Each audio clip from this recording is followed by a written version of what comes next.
Hello, and welcome to another episode of my Type 35 build. Normally I work on the car in sections, chassis, suspension, engine, what have you, but there's been a number of small things all over the car that needed attention. There are things I need to do, and things I have done, and between those things are these things. So, I thought I'd show them off. You know, since we're both here and all. We can start with the lower body mounting screws, since they're the closest and I'm standing right in front of them. Type 35s have a small slotted flange screw that secures the body to the chassis and allows safety wire to be threaded between them so they can't come loose, so I made the same thing. I machined down some thumb screws and then fastened them into place along the frame rail, under the engine compartment, up the side into the front bulkhead brackets and dash support, past the interior, and even down the length of the boat tail. On the passenger side, it's the same thing. All of them lined up down the boat tail, bolting into the frame, down across the body, and eventually ending up back at the engine compartment. Unfortunately, these little guys are hard to see. Even if I get up real close, because they're so small, which is good. You don't want them all gigantic, looking like Dagmars or something, but they just don't look like all that big a deal. So I put a few out, sort of like a how it's made episode. On the left is what the screws look like out of the box. Zinc-plated, quarter-turn thumb screws.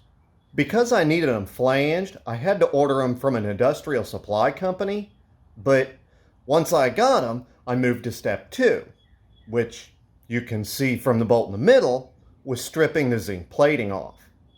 With the bolts down to bare metal comes step 3 and the bolt on the right. This is where all the fun stuff happened. First, I ground about a third of the bolt head off and recontoured the edges to get everything down to a more appropriate size. Then I cut a slit down the center for the safety wire to pass through, ran them through a wire wheel to knock the burrs off, and ta-da! One handmade Type 35 body mounting screw.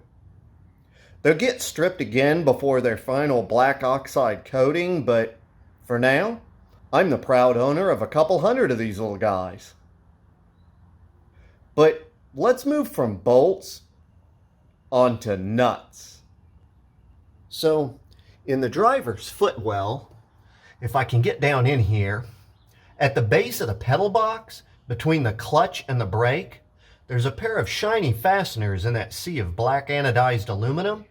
These are called Allen head nuts, which I didn't even know were a thing. So the pedal box was designed to be attached with bolts passing down through the top with nuts up under the car. Yeah, not me. I wanted the underside of this car slick, so I mounted it with Allen bolts coming up from the bottom side, which meant I needed to find a nut that would fit down into the hole that had been bored in the pedal box frame so that I could secure it to the toe board bracket. Took some searching, but I found stainless steel Allen-headed nuts. Figure the rest of the floor mounting hardware is stainless. Kind of another one of those cool little pieces you'd never know about otherwise, so gotta have an honorable mention.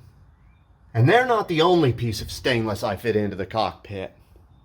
Allow me to introduce the shifter. Now, Type 35 aficionados will probably cringe at the thought that the shifter isn't mounted outside the body. Yes, I can feel the disruption in the force. But this looks cool, and it'll make driving a lot more fun than learning how to left-hand shift a car. The stock's a solid stainless rod pressed into a collar that's pressed into the shifter mechanism. My idea was actually to have this shifter exude a Ferrari-esque sort of feel, with a slender polished stock and a small ball handle. I think it gets there. I sized the stock so the handle would land even with the bottom of the steering wheel, and undersized the ball to carry on the svelte, delicate qualities of the car. I like it. Oh, and I removed all the wiring off the transmission, which I think made a world of difference in tidying up the cockpit of the car. Mazda used an odd sine wave for their VSS, so I figured if I gotta adapt the speedometer, why not lose the wiring and connect the speedo to a GPS sender?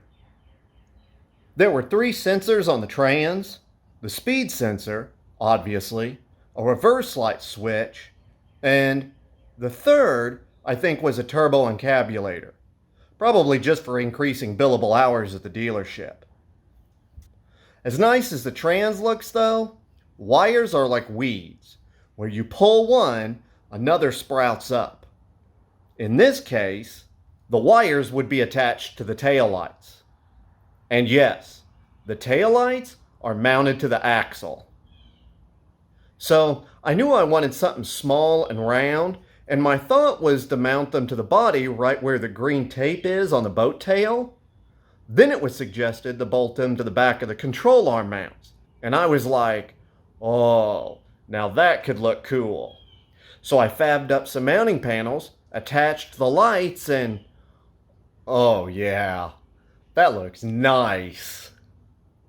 The taillights are for a Land Rover Defender, Series 2, 3, what have you. And they're just so pretty. The lower control arm bracket on the driver's side though, that's where the panhard bar originally mounted, and the bracket stuck out a couple inches further than the passenger side. So I cut the back of the bracket off, shortened it, and welded it back on, making both sides match. And with the tail lights in place, how cool looking is that? Something else that may have caught your eye is the fuel cap. I had the billet spin-on cap that come with the filler neck that I welded to the fuel tank. So I cut a piece of aluminum plate to shape, fleshed it with the top of the fuel cap, and welded the two together. And if you look, you can see I ground the welds so the fuel cap looks like one solid piece, and presto, one winged spinner fuel cap just like the car should have. But something was amiss. It took a bit before I realized I was missing the fuel boot ring. Another piece of aluminum and an eternity cutting and grinding a square piece into a circle, and voila, one fuel boot ring thingy. It's a little thick. I may cut another piece out that's thinner, but looks awesome with the safety wire bolts I made and the winged spinner fuel cap. Theme of the whole build, isn't it? Take new stuff and modify it so it looks like vintage stuff.